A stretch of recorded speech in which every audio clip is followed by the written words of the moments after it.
Hey guys, tonight we wander into the dimly lit bedrooms of Victorian Britain, where the air feels thick with restless sighs and ticking clocks. You probably wouldn't survive a night in those times, where the average city dweller wrestled with an epidemic of sleeplessness so widespread it nearly became a national pastime. Imagine you're draped in a heavy nightshirt, the candle flickering low, and instead of drifting off, your mind races with the worries of coal smoke, cramped housing, and the endless hum of industrial noise just beyond your thin window panes. Yes, insomnia was that common, and Victorian society was desperate for answers. So, before you get comfortable, take a moment to like the video and subscribe, but only if you genuinely enjoy what I do here. And hey, drop your location and local time in the comments. I'm always curious when and where you're tuning in from.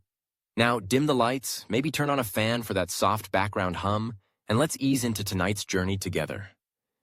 You trudge through foggy London streets, the gas lamps casting an orange haze on cobblestones slick with rain. Inside countless Victorian homes, the battle with insomnia is silently waged. This was no trivial inconvenience. Chronic sleeplessness had taken hold with a surprising grip on the population.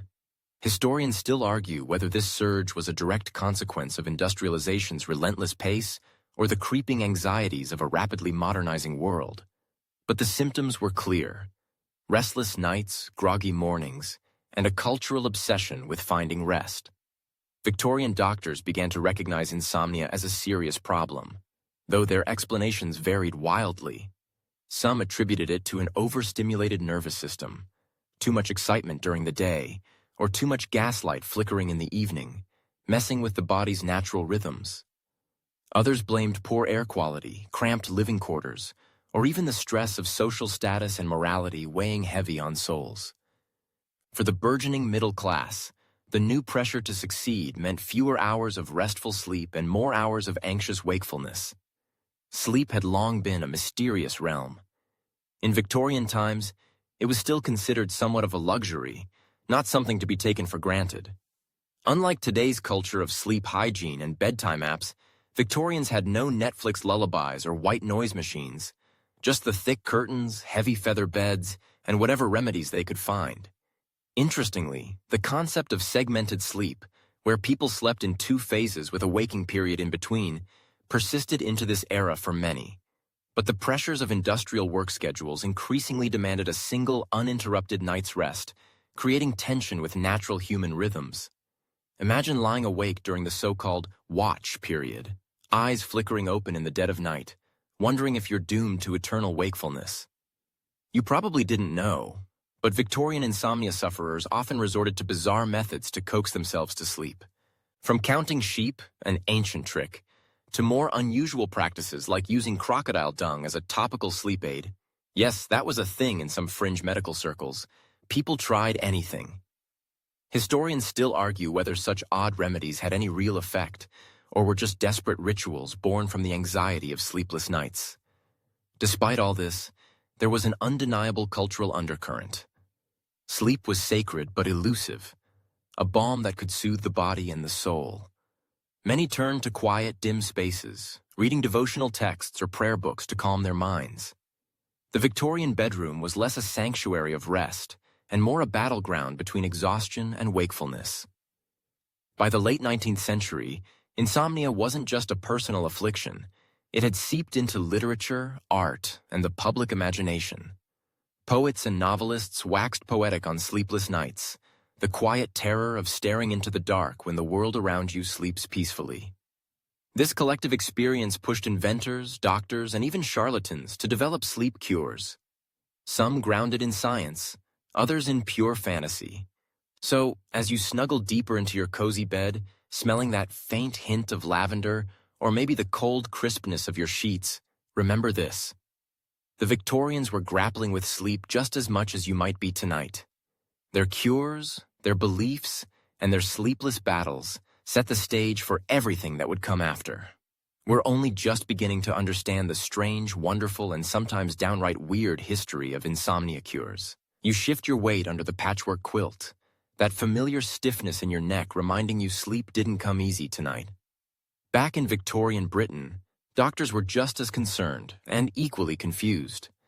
Medical theories about insomnia were a patchwork themselves, stitched together from early neuroscience, folk wisdom, and occasionally, pure guesswork. As you settle into this dark mental landscape, you find that Victorian physicians often blamed the nervous system, a catch-all diagnosis for any and all modern ailments, especially sleeplessness. They believed that the nerves could be overexcited by the excess of city life. Too much noise, too much gaslight, too much social interaction, and certainly too much worry. It's funny to imagine that doctors thought your neighbor's late-night parlor piano practice might be literally fraying your nerves. Some doctors insisted that insomnia was the body's way of telling you that your organs were out of balance, or that you had brain exhaustion from mental strain. Others argued it was a moral failing, too much indulgence in stimulating activities, or worse, improper diets. Common remedies prescribed were as varied as they were colorful. You might picture a Victorian doctor handing out powders and elixirs with the flourish of a stage magician. Morphine and laudanum were staples, despite their addictive qualities. More on that shadowy subject later. Bromides, a chemical calming agent, gained popularity, often mixed into drinks or syrups. The most mainstream advice, though, was surprisingly simple. Avoid excitement before bedtime, maintain a quiet and dark room, and try to keep a regular routine, whatever that meant in the hustle of Victorian cities. Alongside these, many doctors championed what they called rest cures. These might involve long stays in country houses or seaside resorts, places thought to refresh both body and mind with fresh air and gentle exercise. You can almost hear the sigh of relief as Victorian insomniacs swapped smoggy London for the salty breeze of Brighton or the lush greenery of the Lake District. But here's the quirky bit. Some doctors believed that listening to a heartbeat or even the ticking of a clock could lull patients to sleep. Others argued that the warmth of a freshly laundered bed, soaked with lavender, was a near miracle. And yes, historians still argue whether the common use of hypnotic suggestion and mesmerism by some Victorian physicians genuinely helped sleep or simply offered placebo comfort. Sleep was starting to be taken seriously as a medical condition, but medical science was still in its infancy. The concept of sleep disorders as a spectrum, like we understand now with insomnia, sleep apnea, and restless leg syndrome, was far from established. Instead, it was lumped under nervous ailments, alongside hysteria and neurasthenia, conditions often gendered and socially loaded. For women especially, insomnia could be diagnosed as a symptom of female weakness, leading to some troubling treatments that mixed rest with strict control. Many Victorian doctors also warned against caffeine, a nod to the early recognition of stimulants' impact on sleep. Yet paradoxically, tea was a beloved cultural staple. How many sleepless nights were fueled by that delicate porcelain cup? The irony probably wasn't lost on Victorian patients, who might nurse insomnia while sipping their fifth cup of afternoon tea. On the fringe, some medical practitioners experimented with more esoteric treatments, like electrotherapy, which involved passing small electrical currents through the body to reset the nerves. It sounds more like science fiction, but it had its adherents. These early experiments laid groundwork for modern neurology, even if at the time it seemed a bit like a Victorian mad scientist's hobby. If you're picturing a Victorian pharmacy, imagine rows of glass bottles labeled with mysterious Latin names, shelves stacked with dried herbs, powdered roots, and colorful tinctures. Apothecaries sold everything from valerian root and hops to more exotic concoctions. Sleep aids often came from the natural world, mixing botanical knowledge with centuries-old folklore. And it's worth noting, Victorian doctors rarely had a one-size-fits-all cure. Treatments were highly individualized, based on the patient's social status, gender, and the doctor's personal philosophy. Rich patients might get private prescriptions and stays in restful estates, while working-class sufferers often relied on cheaper, sometimes dangerous patent medicines sold on street corners. In short, the Victorian medical world was a fascinating tangle of earnest attempts, partial knowledge, and a sprinkle of hopeful guesswork.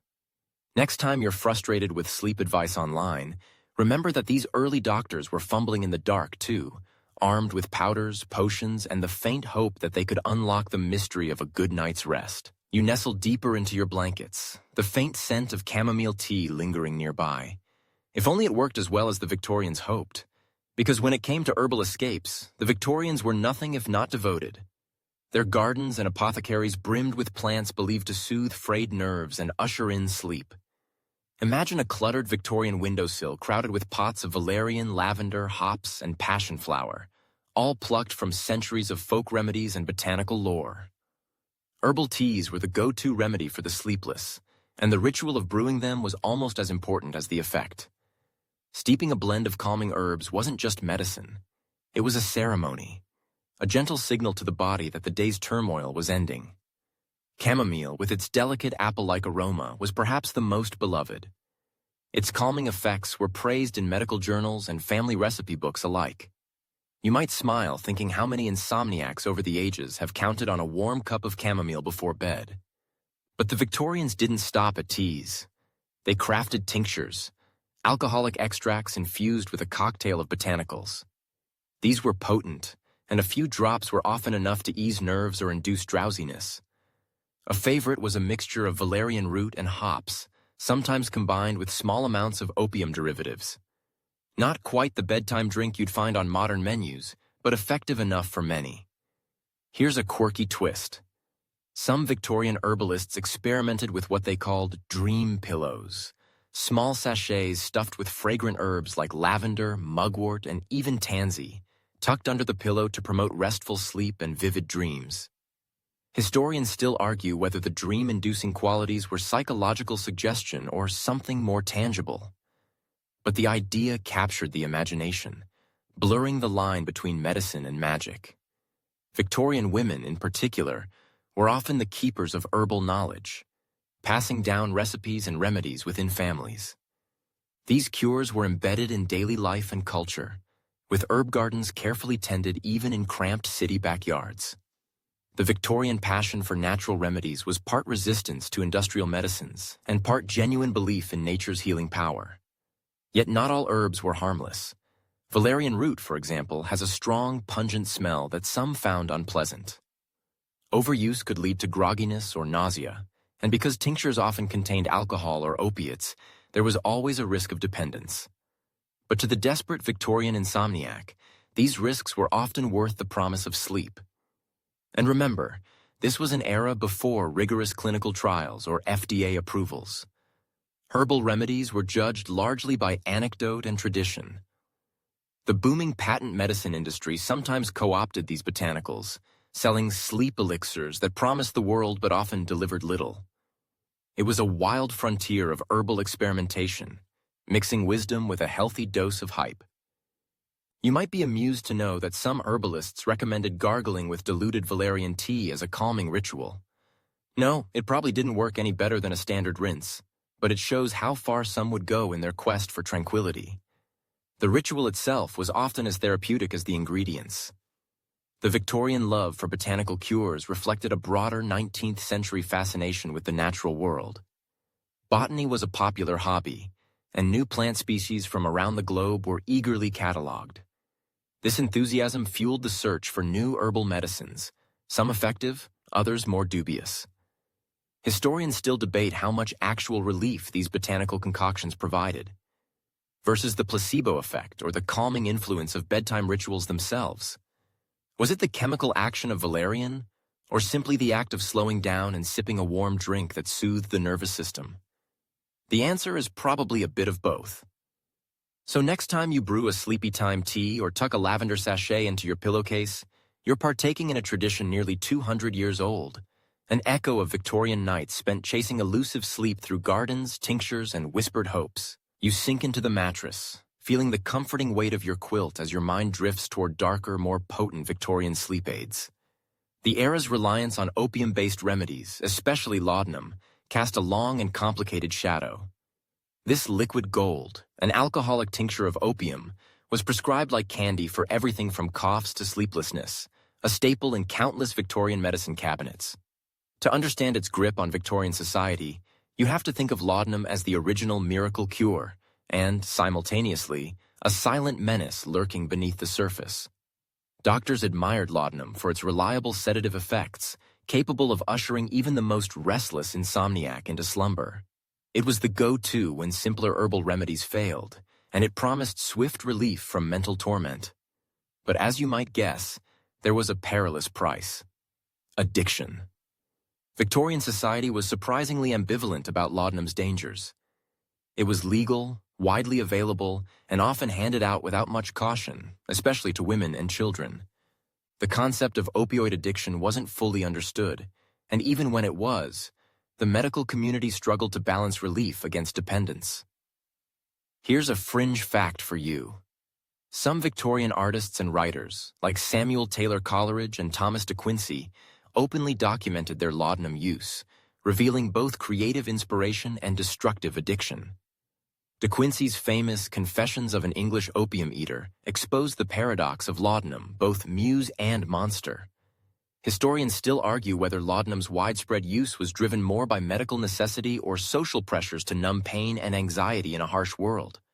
Beyond laudanum, opium came in various forms. Pills, powders, and even opium-laced cigarettes were common, especially in urban centers. The opium dens of London were notorious, offering not only recreation but also refuge for the sleepless and weary. Yet the medical establishment preferred laudanum's controlled doses, often mixed with alcohol and other soothing substances to amplify its effects. Victorian parents sometimes gave laudanum to children suffering from teething pain or colic, unaware of the addictive potential. The phrase "mother's little helper" could well have applied here, as many women relied on opiates to manage the overwhelming stresses of household and societal expectations. Laudanum was the ultimate double-edged sword, promising rest but sometimes delivering ruin. Despite its popularity, the medical profession gradually began to recognize laudanum's dangers. By the late 19th century, concerns about addiction sparked early regulatory attempts, though enforcement was patchy. It wasn't until the early 20th century that stricter controls were put in place. Interestingly, the Victorians also tried combining opiates with other sleep aids, creating complex cocktails meant to maximize sedation. Some concoctions included belladonna or cannabis extracts, though the latter was far less common and understood. This patchwork approach reflected the era's trial-and-error mindset. Doctors and patients experimenting to find any remedy that worked. You might chuckle or cringe at the idea of opium cocktails being casually prescribed alongside alcohol. This mix was certainly not a recipe for good sleep hygiene by today's standards. But in a world with few alternatives, it was often the only escape from relentless wakefulness. Historians still debate whether laudanum's medical benefits outweighed its societal costs. Was it a necessary evil in an age lacking modern pharmaceuticals, or did it contribute to a hidden epidemic of dependency? The truth is murky, tangled in social attitudes toward pain, gender, and mental health. As you breathe in the cool night air, imagine the countless Victorian insomniacs clutching small bottles of laudanum, some finding peace, others trapped in cycles of craving. It's a haunting reminder that the search for sleep can lead down both healing and perilous paths. You feel the gentle weight of your blankets, and your mind drifts to the Victorian era's curious attempts to coax sleep through mechanical means. The Victorians, fueled by the dawn of the Industrial Revolution and a growing fascination with invention, didn't just rely on potions and herbs. They designed devices meant to rock, press, or otherwise cajole the body into slumber. Picture yourself in a dimly lit parlor, where a Victorian insomniac might lie in a rocking bed that gently swayed back and forth like a cradle for adults. These mechanical contraptions ranged from the practical to the downright peculiar. One popular invention was the rocking bed, which used hand cranks or even steam power to rock sleepers into unconsciousness. The theory was simple. Repetitive motion could lull the restless mind, mimicking the soothing sway that comforts babies. Some beds were equipped with padded straps to hold the sleeper snug, as if to physically restrain their tossing and turning, a Victorian version of sleep tight, literally. Then there were weighted blankets, though Victorian versions were rudimentary compared to today's sensory therapy tools. Heavy quilts stuffed with beans or sandbags aimed to calm the nervous system through gentle pressure. The idea that weight could relieve anxiety and promote relaxation was ahead of its time, even if the technology was basic. One eccentric inventor created a sleeping machine, designed to massage the sleeper with rollers and vibrations, an early precursor to modern-day massage chairs. Imagine waking up to a contraption that looked like a steampunk torture device but was intended to soothe every muscle and nerve. It's easy to picture your Victorian ancestor both amused and mildly terrified by such a machine. Here's a quirky tidbit. Some Victorian inventors proposed beds that could rotate or tilt, theorizing that shifting body position throughout the night would improve circulation and prevent insomnia. While it sounds like a roller coaster ride for the weary, these ideas reflected the era's bold spirit of experimentation. Historians still argue whether these mechanical sleep aids were genuinely effective or simply novelties that promised much but delivered little. It's likely that the placebo effect, combined with the comforting ritual of using such devices, contributed more to success than any direct physical benefit. Victorian bedrooms also featured early forms of blackout curtains, heavy drapes designed to shield sleepers from the intrusive glow of gas lamps and streetlights. An acknowledgement that environment mattered. The rise of gaslighting had ironically made night brighter and more stimulating, complicating the natural cycle of rest. Sleep chambers sometimes included airing cupboards or spaces warmed with heated bricks to create cozy microclimates. The idea was that warmth promoted relaxation and deeper sleep. These practical solutions show the Victorians' growing understanding of environmental factors in insomnia. Remember when we talked about the soothing power of clock ticking? Some mechanical devices incorporated gentle auditory stimuli like the ticking of a clock or the sound of waves. Early attempts at white noise. The Victorians were already intuitively grasping concepts that modern science is just beginning to quantify. And yes, the Victorian era was the dawn of many sleep-related patents. Beds that could fold, stretch, or even feature built-in compartments for herbal sachets. Some of these designs were wildly impractical, but others influenced furniture innovation for decades. So as you feel the reassuring pull of your blankets tonight, remember those curious rocking beds and early weighted covers, Victorian sleep tech that was part earnest science, part hopeful charm. Sometimes, in the quest for rest, a little motion and weight can work wonders, even if it's just in your imagination. You lay back, eyes half closed, as the shadows deepen around your room, and your thoughts drift into the Victorian fascination with the mind's power over the body. Specifically, hypnotism and suggestion as sleep therapy. It might sound like the stuff of ghost stories or parlor tricks, but Victorian doctors and scientists seriously explored these psychological approaches to insomnia, believing that the mind could be coaxed into rest without a drop of laudanum or a rocking bed.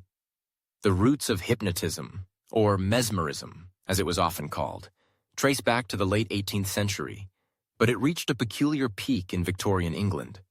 You might imagine a somber Victorian drawing room, dimly lit by candles, where a doctor or charismatic mesmerist waves a pocket watch and softly commands the patient to relax, eyes fixed and muscles slackening.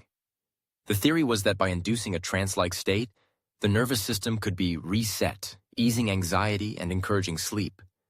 Victorian practitioners often claimed hypnotism could alleviate insomnia by addressing its psychological origins, stress, trauma, or restless thoughts. It was revolutionary to consider that sleep disorders might be as much about the mind as the body.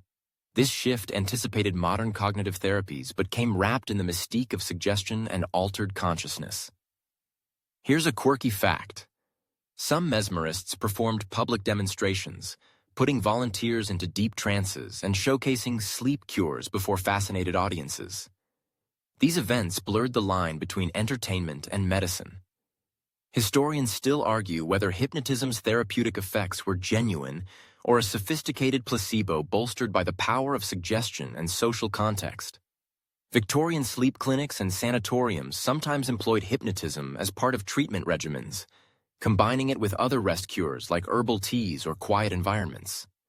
Patients reported improved sleep, though scientific measurement was primitive and results varied widely. The hypnotic approach appealed especially to women diagnosed with nervous disorders, offering a non-invasive alternative to harsh medications. However, hypnotism was not without controversy. Skeptics dismissed it as charlatanry or dangerous manipulation. The medical establishment was divided. Some embraced it as cutting-edge therapy, while others warned of psychological risks or moral decay. Alongside hypnotism, suggestion therapy, where doctors encouraged positive thoughts about sleep and rest, gained traction. patients might be guided to visualize peaceful scenes or repeat calming mantras before bed. This is strikingly similar to modern mindfulness and cognitive behavioral therapy for insomnia, CBTI. You might find it amusing that Victorian doctors also recommended reading aloud from certain books to calm the mind before sleep, believing the right words could weave a soothing spell over restless brains. This literary prescription reflects the era's poetic sensibility intertwined with medical practice. Historians still debate whether Victorian hypnotism laid the groundwork for modern psychotherapy or was a fleeting fascination overshadowed by pharmaceutical advances. What's clear is that the mind's role in sleep was gaining unprecedented recognition. So, as you feel your eyelids flutter, consider this. Victorian sleepless souls didn't just reach for bottles or machines. They sought refuge in the subtle art of suggestion, trusting that the quiet power of the mind could guide them gently into the world of dreams. You cradle your warm cup, the dim glow of the bedside lamp casting soft shadows on the wall, and think about another Victorian nightcap ritual: alcohol. Yes, the same stuff that today might sabotage your sleep cycle was back then embraced, somewhat paradoxically, as a cure for insomnia. Victorian society had a complicated relationship with alcohol, especially as a sleep aid, and the midnight tonic was a fixture in many households. For many Victorians, a small glass of whiskey, brandy, or even fortified wines like port or sherry was believed to quiet the restless mind and relax the body. This nightcap was prescribed or self-administered to induce drowsiness, and its quick sedative effects made it a tempting remedy after long, anxious days. Unlike the slow-acting herbal tinctures or the dangerous laudanum, alcohol's immediate warmth and buzz gave an illusion of easy sleep. But here's a twist. Victorian doctors were surprisingly aware of alcohol's double-edged nature. They knew it could fragment sleep, leading to restless awakenings in the early hours. The initial knockout might feel like a gift, but the rebound effect often left patients groggy and unrested. Still, for many, the short-term relief outweighed long-term consequences. Historians still argue whether Victorian reliance on alcohol for sleep was driven by cultural habit or genuine medical endorsement. Cocktails, although not as elaborately mixed as today, were popular in Victorian salons and homes. Gin punches laced with bitters or vermouth were served as evening drinks, sometimes with the express purpose of soothing nerves. Imagine a Victorian parlor where the clink of glasses was part of the bedtime ritual. Alcohol also intersected with the burgeoning temperance movement, which paradoxically condemned overindulgence but sometimes tolerated moderate medicinal use. This social tension reflected broader anxieties about morality, health, and self-control. An interesting Victorian habit was to blend alcohol with other sedatives, like laudanum or herbal extracts, creating potent nightcap cocktails. This risky mixing often intensified sedative effects, but also increased dangers of overdose or dependence, a cocktail you definitely want to avoid in your modern sleep routine. Social class influenced attitudes toward alcohol as a sleep aid. The upper classes might enjoy refined drinks as part of nightly rituals, while the working classes often turned to cheaper spirits or beer. The distinction wasn't just economic but moral, with sleep-related drinking sometimes stigmatized among certain groups. You might smirk at the idea that some Victorian advice books warned against sleeping draughts becoming a crutch, advocating moderation and natural remedies instead. It's a reminder that sleep science was still very much in flux, and cultural beliefs often overrode medical caution. Historians still debate how much alcohol genuinely helped Victorian insomniacs versus masking deeper psychological or social issues. Was it a crutch or a cure? The answer remains as murky as the bottom of an empty glass. So, as you take a slow breath, consider this Victorian paradox. The very thing that promises sweet sleep might just steal it away. An ancient lesson in moderation and mindfulness, whispered through the fog of history. You sink deeper into your pillow, the quiet of the night punctuated only by the faint hum of your surroundings. Now let's peek behind the velvet curtain of Victorian medicine's Wild West, the booming world of quackery and patent medicines. The 19th century was a golden era for entrepreneurs and charlatans selling cure-alls, especially for the sleepless. Brightly colored bottles promising instant relief from insomnia lined apothecary shelves, often with ingredients as mysterious as the claims printed on their labels. Victorian patent medicines were a fascinating blend of science, showmanship, and sometimes outright deception. You might imagine traveling salesmen or medicine men hawking their miracle sleep elixir at fairs or on street corners, their confident pitches backed by testimonials as dubious as the concoctions themselves. These products often contained a mix of alcohol, opiates, herbs, and sometimes toxic substances like arsenic or mercury, hidden behind fancy branding. Here's a quirky bit. One popular patent medicine touted as a sleep remedy was called Mrs. Winslow's Soothing Syrup, marketed primarily for children's teething troubles but widely used for adults' nervous complaints too. It contained morphine, which made it effective but also dangerously addictive. Historians still argue whether such remedies contributed more to suffering than relief, despite their widespread popularity. The patent medicine craze thrived partly because Victorian medical regulation was lax. There was little oversight on what ingredients were allowed or how products were advertised. Bold claims went unchallenged, and the public's desperation for sleep made them vulnerable to marketing magic. Some patent medicines boasted exotic ingredients, extracts from rare plants, secret formulas from faraway lands, or the mystical snake root and mandrake. Whether these had real therapeutic effects was dubious, but their allure played into Victorian fascination with the mysterious and foreign. Apothecaries sometimes repackaged these patent medicines alongside traditional remedies, blurring lines between credible and questionable treatments. The average Victorian might well have a cabinet full of remedies, both herbal and patented, mixing science and superstition. You might chuckle imagining the extravagant advertising. Lithographs showing serene sleepers, testimonials from prominent ladies, and promises to banish insomnia forever. Some companies even distributed branded clocks or pillows as promotional items, trying to associate their products with the peaceful sleep they claimed to provide. Patent medicines weren't just commercial products. They shaped Victorian attitudes toward health and self-care. The idea that anyone could purchase a cure in a bottle was empowering, especially for those without access to doctors. Yet this also meant the line between medicine and poison was perilously thin. Historians still debate how patent medicines influenced the evolution of modern pharmacology. Did they spur scientific investigation by their sheer popularity?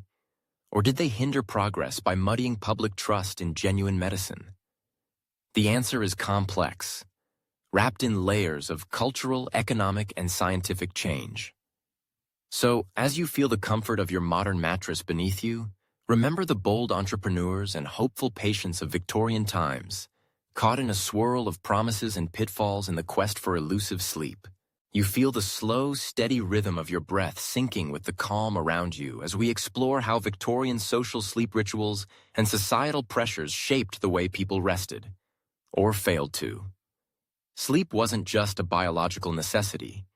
It was a social affair wrapped in rules, expectations, and class distinctions that influenced every flicker of the candlelit night.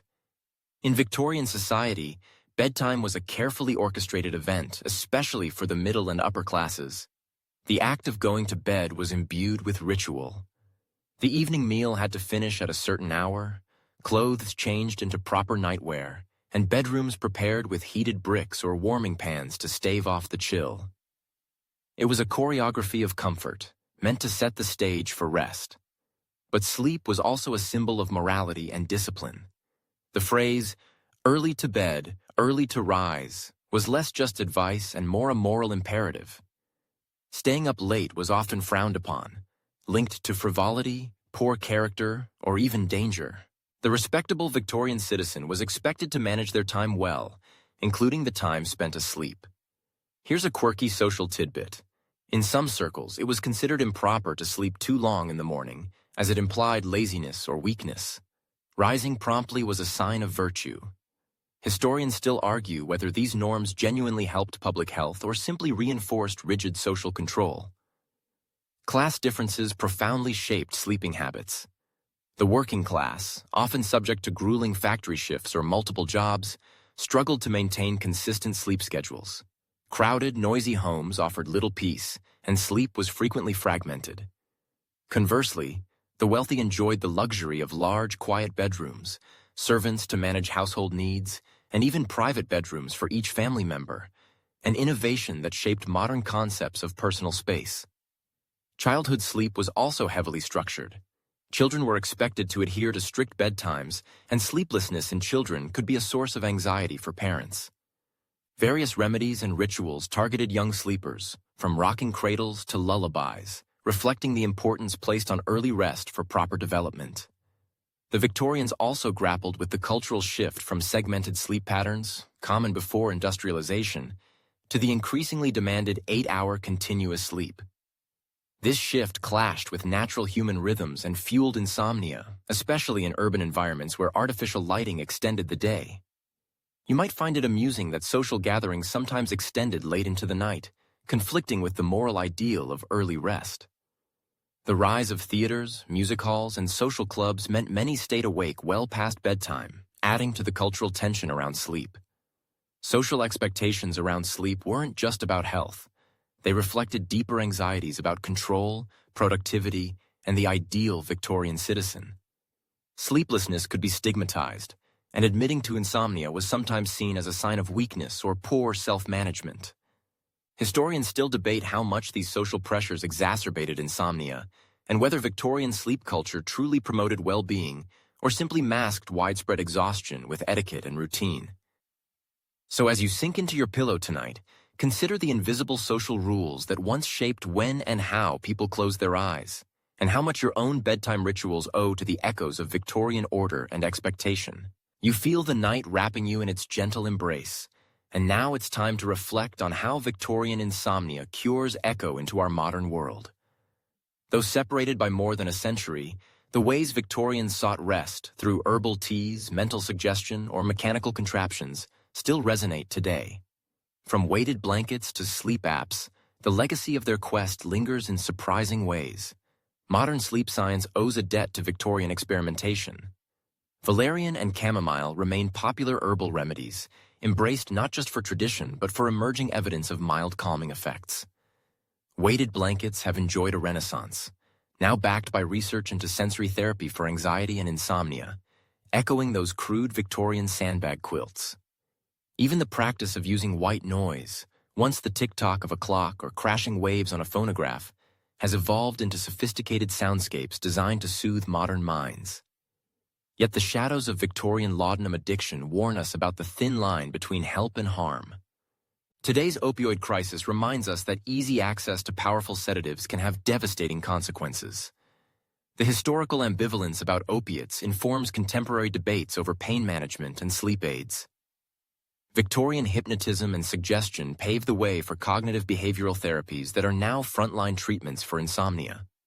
The idea that the mind holds the key to restful sleep was revolutionary then and remains fundamental now.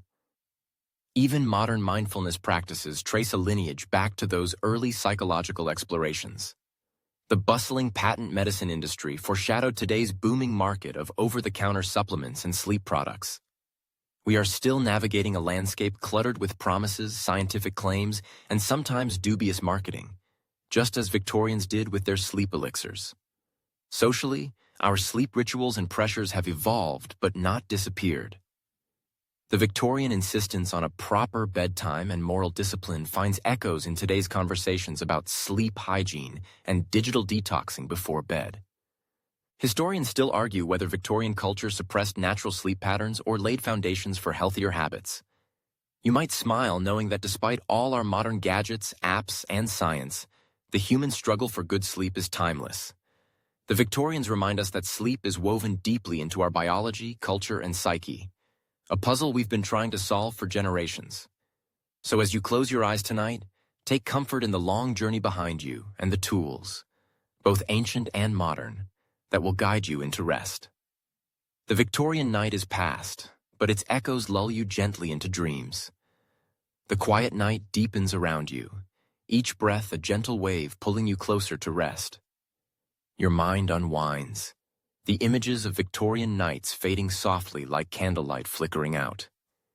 You are safe here, cradled in stillness, the weight of history settling gently beside you.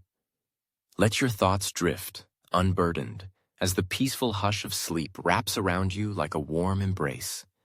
There is nothing left to do but surrender to the calm, to the slow descent into dreams where time is soft and the world feels distant. Remember, every night brings a chance for renewal, a silent promise whispered in the dark. So let your eyelids fall and drift away, because tomorrow awaits with new light and fresh hope.